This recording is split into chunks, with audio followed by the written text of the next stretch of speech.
Assalamualaikum warahmatullahi wabarakatuh. Hari ini kita akan mencoba mengenal mengenai sholat sunnah rawatib. Perlu kita tahu apa sih yang namanya sholat sunnah rawatib? Yaitu sholat sunnah yang mengiringi sholat fardu dan dilaksanakan sebelum maupun sesudah sholat fardu.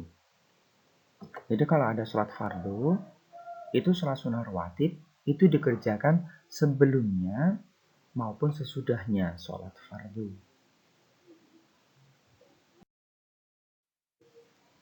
Kemudian mengenai pembagian sholat sunnah rawatib, itu ada dua macam, yaitu yang pertama berdasarkan hukumnya dan yang kedua berdasarkan waktunya.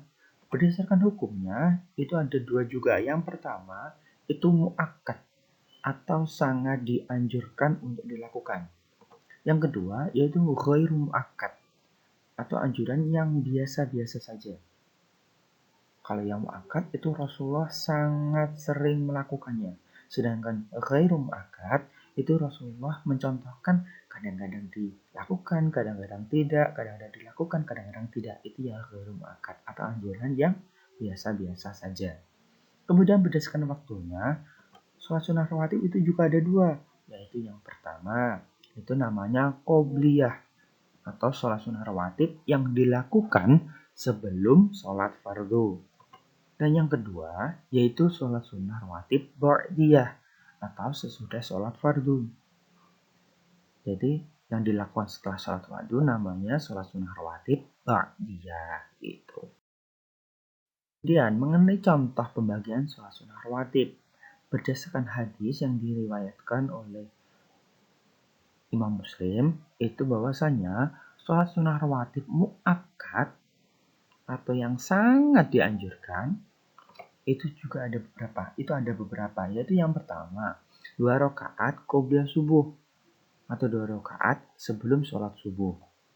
Kemudian 2 rakaat qobliyah zuhur atau 2 rakaat sebelum sholat zuhur. Selanjutnya yaitu 2 rakaat ba'diyah zuhur, 2 rakaat setelah sholat zuhur. Selanjutnya yaitu 2 rakaat ba'diyah maghrib atau 2 rakaat setelah sholat maghrib. Yang kelima yaitu 2 rakaat ba'diyah isya atau 2 rakaat setelah sholat isya. Itu yang sholat sunnah rawatib muakkad. Untuk pembagian yang kedua yaitu sholat sunnah rawatib ghairu muakkad. Apa saja itu? Yaitu 2 rakaat qobliyah zuhur. Hampir sama kayak yang tadi. Jadi kalau yang zuhur itu ada sebelum zuhur ada 4. Jadi 2 rakaat salam untuk muakkad, 2 rakaat salam itu untuk yang ghairu muakkad.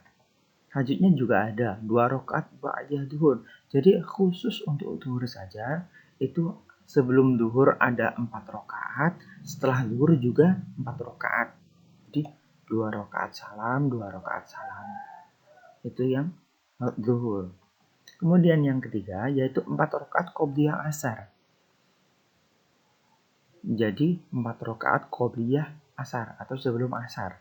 Ada 4 rakaat, itu juga sama. 2 rakaat kemudian salam, kemudian 2 rakaat kemudian salam, baru sholat asar. Selanjutnya yaitu 2 rakaat qobliyah maghrib atau 2 rakaat sebelum sholat maghrib. Sebelum sholat maghrib. Selanjutnya yaitu 2 rakaat qobliyah isya. Jadi sebelum isya itu 2 rakaat. Sholat sunnah rawatib 2 rakaat. Itu ghairu muakkad. Jadi Rasulullah kadang mencontohkan, kadang tidak. Itu kadang melakukan, kadang tidak. Terus mengenai keutamaan atau manfaat dari sholat sunnah rawatib ada banyak. Yaitu yang pertama, menyempurnakan sholat fardu. Kadang-kadang mungkin sholat fardu kita pahalanya kurang. Jadi banyak kesalahan di sana sini. Sholatnya kadang tolah-toleh, kadang menghadap ke atas, menghadap ke samping, kadang sambil mengganggu temannya, segala macam. Maka belum sempurna dan disempurnakan dengan sholat sunnah rawatib. Yang selanjutnya yaitu mendapatkan banyak kebaikan atau pahala.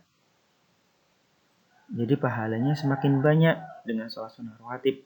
Mungkin kalau sholat fardunya sudah sempurna, maka pahalanya akan bertambah juga kan? Seperti itu. Jadi, kemudian dijauhkan dari siksa api neraka. Semakin kalian sering untuk melakukan sholat sunnah rawatib, maka insya Allah saat di akhir zaman nanti, kalian akan dijauhkan dari siksa api neraka.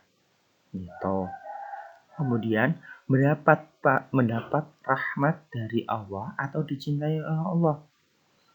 Makanya kalau semisal kalian tahu kan yang namanya waliullah atau wali-wali Allah, itu mereka orang-orang yang sangat dekat sama Allah, orang-orang yang dicintai oleh Allah.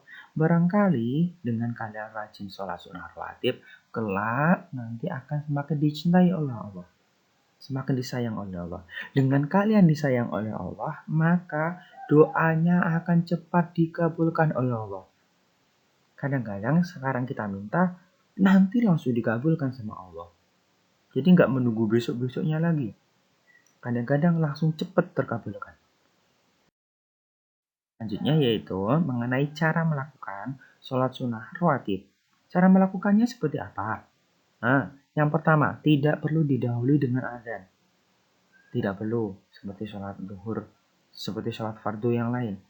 Harus didahului dengan azan pas jamaah itu. Kalau sholat sunnah rawatib tidak perlu dikasih azan dulu. Langsung sholat itu. Langsung sholat sunnah. Kemudian, cara sholat seperti biasa. Ada takbiratul ikhram, ada ruku', ada i'tidal, ada sujud, ada di antara dua sujud, dan lain sebagainya. Sampai salam, sama urutannya sama kayak gitu. Masih sama, cuman 2 rakaat. 2 rakaat salam, 2 rakaat langsung salam gitu. Kemudian, dilakukan secara sendiri atau munfarid, tidak berjamaah. Jadi sholat sunnah rawatib itu harus dilakukan secara sendiri, tidak boleh sambil berjamaah. Selanjutnya, bisa dilakukan di rumah, di musola atau masjid, atau tempat-tempat yang kalian anggap bersih dan suci. Tidak boleh dilakukan di tempat yang kotor. Di kandang kambing semisal, tidak boleh. Harus di tempat yang bersih dan suci. Seperti itu. Terus suara bacaannya tidak perlu dibaca dengan keras. Seperti sholat maghrib semisalkan dibaca keras tuh ya. Nah, kalau yang sholat sunnah rawatib itu bacanya cukup kalian dengar di telinga, enggak sambil keras. Bismillahirrahmanirrahim. Keras sambil teman-temannya dengar, enggak perlu. Cukup suaranya kalian dengar di telinga kalian masing-masing. Udah cukup kok.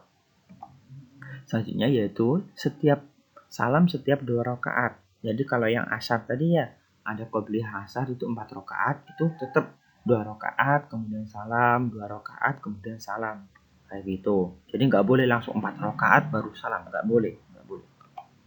Yang terakhir yaitu dianjurkan beda tempat dari sholat fardu atau sedikit bergeser. Semisal nih ya, kayak sholat Jumat, pas baru datang langsung sholat. Tahu kan, pernah lihat kan, itu mereka melakukan sholat sunnah. Baru pas sholat Jumat, baru mereka ke depan menata diri. Habis itu, nanti pas setelah mau melakukan sholat sunnah setelah sholat fardunya, baru mereka bergeser sedikit lagi. Bergeser pindah dikit lagi. Untuk melakukan sholat fardu. Gitu. Melakukan sholat sunnah maksudnya. Jadi, mau sholat fardu itu pas baru datang, pokoknya nempatin tempat, terus pas sholat fardu baru menata diri, habis itu mau sholat sunnah lagi, baru bergeser, pindah lagi. Gitu. Pindah dikit pun nggak masalah. Pindah ke kanan, ke kiri, ke depan, ke belakang boleh. Yang penting pindah dikit. Gitu. Biar beda antara sholat sunnah sama sholat fardunya. Itu. Yang paling utama nih ya. Nah, yang sangat perlu diperhatikan yaitu saat melakukan sholat sunnah rawatib, baik itu qobliyah maupun ba'diyah, perlu diperhatikan yaitu tidak ada sholat sunnah rawatib ba'diyah subuh dan asar. Jadi setelah sholat subuh dan asar tidak ada sholat sunnah lainnya. Tidak ada. Jadi bila setelah kalian sholat subuh, ya udah habis waktu sholat subuh itu nggak boleh melakukan sholat lainnya.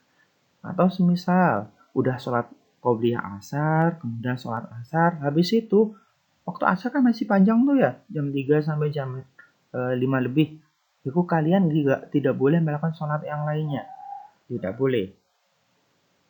Ya, jadi habis sholat subuh sama sholat asar tidak ada sholat sunnah lainnya. Baik itu sholat sunnah rawatib ba'diyah juga tidak ada. Itu khusus untuk yang subuh dan asar.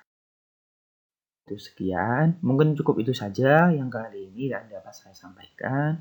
Semoga bermanfaat dan kita semua mendapatkan keberkahan dari Allah. Amin.